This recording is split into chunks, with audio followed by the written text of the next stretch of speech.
Welcome to Easy English.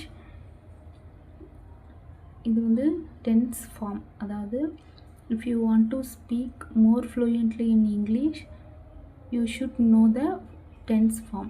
tense form வந்து நமக்கு தெரிஞ்சால் மட்டும்தான் நம்ம வந்து ஃப்ளூவெண்ட்டாக இங்கிலீஷ் பேச முடியும். டெய்லி நம்ம ஒரு 5 வேர்ட்ஸ் பார்க்கலாம். Okay, these are the today's words. The first word is po. நம்ம போ அப்படின்னு சொல்கிறதுக்கு ப்ரெசன்ட் டென்ஸ்க்கு கோ, பாஸ்ட் டென்ஸ்க்கு வெண்ட், பாஸ்ட் பார்ட்டிசிபிள் கான். போ அப்படின்னா கோ, வெண்ட், கான். நெக்ஸ்ட் வா. வா அப்படின்னா கம், கேம், கம். நெக்ஸ்ட் படி.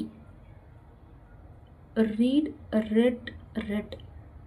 இதில் வந்து எல்லாத்துக்குமே ஒரே ஸ்பெல்லிங் தான். ஆனால் நம்ம எப்படி ப்ரொனன்சியேஷன் பண்ணணும்னா இது ரீட், ரெட், ரெட். படி அப்படிங்கிறத விட வாசித்தல் அப்படிங்கிறது வந்து இதோட கரெக்ட் மீனிங்காக இருக்கும். நெக்ஸ்ட்டு எழுது அப்படின்னா ரைட், ரோட், ரிட்டன். நட. நடனா வால்க், வால்க், வால்க்கு. தேங்க்யூ.